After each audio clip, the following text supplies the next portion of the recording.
യോശുവ 1-ാം അധ്യായം 5-ാം വാക്യം. ഞാൻ മോശയോട് കൂടി ഇരുന്നതുപോലെ നിന്നോട് കൂടെയും ഇരിക്കും. ഞാൻ നിന്നെ കൈവിടുകയില്ല, ഉപേക്ഷിക്കുകയും ഇല്ല. ഞാൻ മോശയോട് കൂടി ഇരുന്നതുപോലെ നിന്നോട് കൂടെയും ഇരിക്കും. മിസ്രയീമിൽ നിന്നും കനാൻ ദേശം ലക്ഷ്യമാക്കി യാത്ര തിരിച്ച ഇസ്രായേൽ ജനം, ശക്തനായ ഒരു നേതാവിന്റെ കീഴിലാണ് ജനം യാത്ര പുറപ്പെട്ടത്. മോശയിലൂടെ ഏകദേശം 40 വർഷത്തോളം കാലം മരുഭൂമിയിലൂടെ യാത്ര ചെയ്ത ജനം ഇന്നിതാ കനാൻ ദേശത്തോട് അടുക്കുകയാണ്. മോശ നിര്യാതനായി അടുത്തൊരു നേതൃത്വമായി യോശുവ കടന്നു വരികയാണ്. ഒരു വലിയ കൂട്ടം ജനം, ലക്ഷക്കണക്കിന് ജനം, ഈ ജനതയെ മുൻപോട്ട് നയിപ്പാൻ യോശുവയെ ദൈവം തിരഞ്ഞെടുക്കുമ്പോൾ ദൈവസന്നിധിയിൽ മുട്ടുകൾ മടക്കി ദൈവത്തോട് പ്രാർത്ഥിക്കുകയാണ്. ദൈവം യോശുവയ്ക്ക് നൽകിയ ഉറപ്പിതാണ്, അല്ലയോ യോശുവേ, മോശയോടുകൂടെ ഞാൻ ഇരുന്നത് പോലെ നിന്നോടുകൂടെയും ഇരിക്കും. ഞാൻ നിന്നെ കൈവിടില്ല, ഉപേക്ഷിക്കില്ല. മോശയോട് കൂടെ ഇരുന്ന ദൈവം, ഇന്നലകളിൽ നടത്തിയ ദൈവം തുടർന്നും നടത്തുവാൻ ശക്തനാണ്. ജനവുമായി മുൻപോട്ട് കടന്നു പോകുന്ന യോശുവ ആദ്യമായിട്ട് നേരിടുന്നത് നിറഞ്ഞൊഴുകുന്ന യോർദാൻ നദിയാണ്.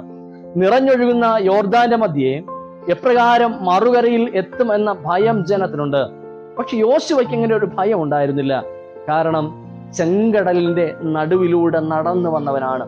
ഇന്നലകളിൽ ചെങ്കടൽ പിളർന്ന് വഴിയൊരുക്കുവാൻ ശക്തനായ കർത്താവ് ഈ യോർദാനെയും രണ്ടായി പിരിച്ച് വഴിതരും എന്ന വിശ്വാസവും ഉറപ്പും യോശുവയ്ക്കുണ്ടായിരുന്നു.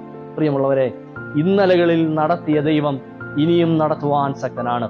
ഇന്നലകളിലെ പ്രതികൂലങ്ങളിൽ, പ്രതിസന്ധികളിൽ, ഞെരുക്കങ്ങളിൽ, രോഗത്തിന്റെ അനുഭവങ്ങളിൽ ഈ ദൈവം നമ്മെ കരുതിയെങ്കിൽ, നടത്തിയെങ്കിൽ ഇനിയും നടത്തുവാൻ ആ ദൈവം ശക്തനാണ്. ഇന്നലകളിൽ നമ്മുടെ പിതാക്കന്മാരെ നടത്തിയ കർത്താവ്, ചെറ്റമാടങ്ങളെ മാറ്റി അനുഗ്രഹങ്ങളെ നൽകിയ കർത്താവ്, ദാരിദ്ര്യങ്ങളെ മാറ്റി നന്മകളിലേക്ക് നമ്മെ നയിക്കുന്ന കർത്താവ്, ആ ദൈവം നമ്മയും നടത്തുവാൻ ശക്തനാണ്.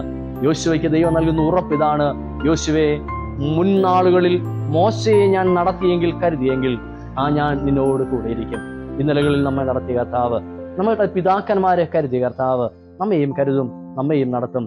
ആ ദൈവത്തിൽ ആശ്രയിക്കാം, ദൈവത്തിന്റെ കൃപകളെ അനുഭവിക്കാം. ദൈവം നമ്മേവരെയും അനുഗ്രഹിക്കുമാറാകട്ടെ. ആമേൻ.